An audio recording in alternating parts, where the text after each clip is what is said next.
Alors, bonsoir mes amis TikTokers. Je fais cette vidéo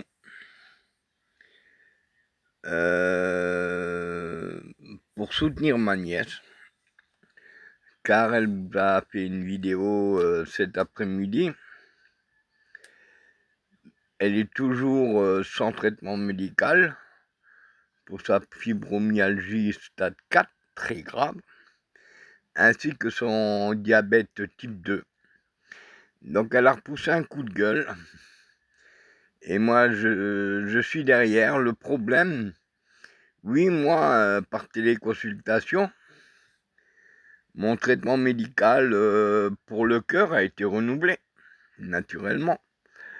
Mon seul souci, c'est que je vienne porte tout, que le médecin, par téléconsultation, m'a soigné pour une bronchite. Or, au jour d'aujourd'hui, presque 13 jours après, malgré tout le traitement médical que j'ai pris, eh ben, j'ai toujours les mêmes soucis. Mais ça, pour moi, c'est pas le plus grave. Le plus grave, c'est ma nièce.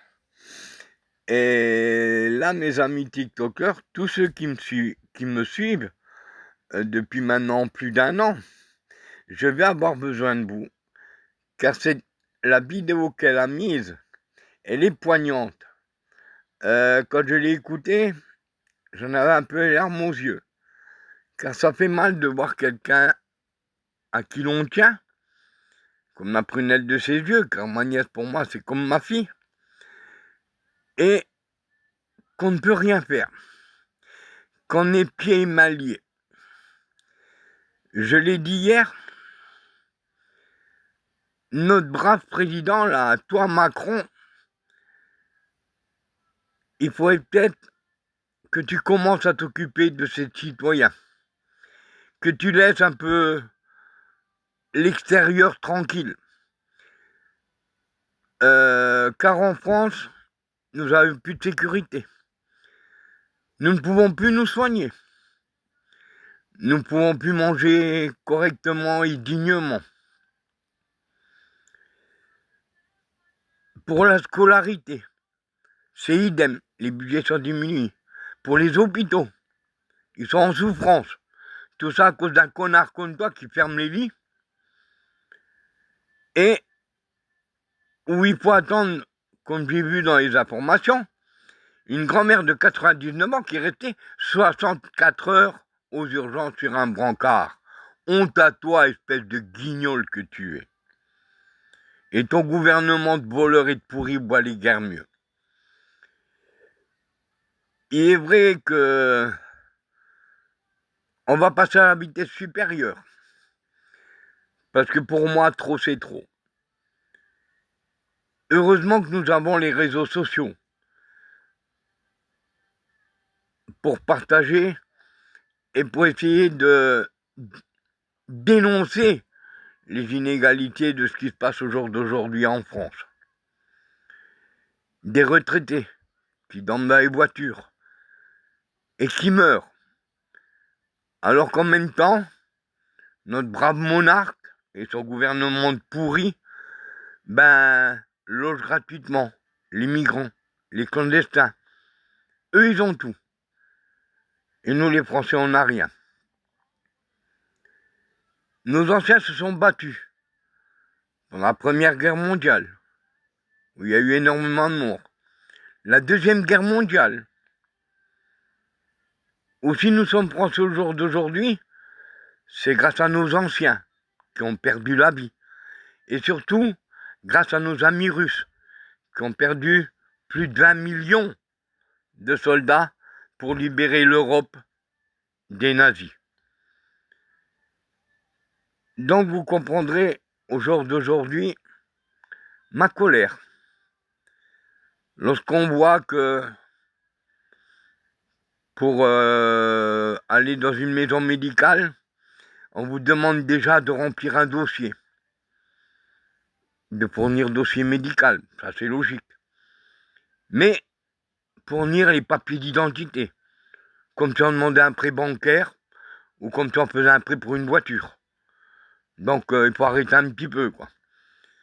Tandis que les migrants, les clandestins, ils ont l'AME. Mais c'est un papier, il n'y a pas de photo. Et eux, on les prend.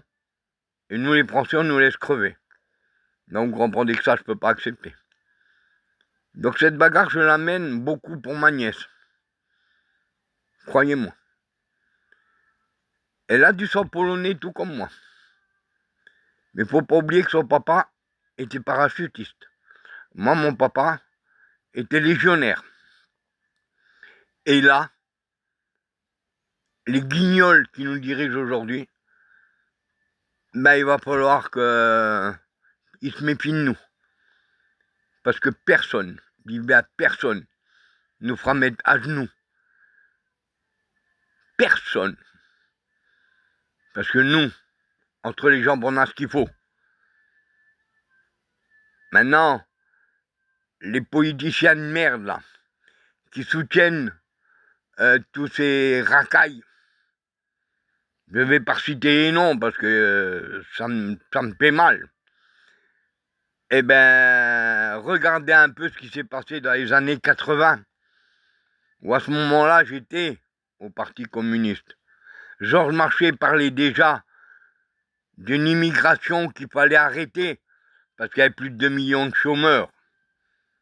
C'est pas le RN, c'est pas Marine Le Pen, c'est pas Jean-Marie Le Pen qui ont dénoncé. Même Jacques Chirac, président de la République, avait dénoncé justement les migrants qui étaient dans des appartements avec plusieurs femmes, plusieurs enfants, et qu'en passe, les gens, ils avaient du mal à dormir pour 1500 balles, les autres, ils avaient 50 000 francs pour vivre. Donc vous voyez un petit peu, ça date pas de maintenant. Alors sur ce, je vais vous souhaiter une bonne nuit, parce que moi j'arrive pas à dormir non plus.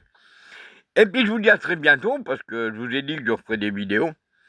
Et une autre chose, par contre, où j'ai été satisfait, j'avais partagé une vidéo sur le mari qui faisait une grève de la faim, parce que sa femme tétraplégique, on avait enlevé l'aide à domicile. J'ai une bonne nouvelle pour ça. C'est bon, avec tous les élan de solidarité qu'il y a eu, tous les messages qu'il y a eu, il y a une société qui devait les contacter. Sinon, il y avait des bénévoles qui allaient là-bas pour leur donner un coup de main gracieusement. Donc sur ce, mes amis, vous voyez, les réseaux sociaux servent à quelque chose. Et je compte énormément sur vous, mes abonnés, qui me suivez, qui likez, qui partagez, pour partager la vidéo de ma nièce. Car vraiment, elle a besoin de l'aide de tout le monde sur TikTok. Sur ce, bonne soirée à vous. Et je vous souhaite une très bonne nuit. À très bientôt, mes amis. Sur ce, ciao, bye bye.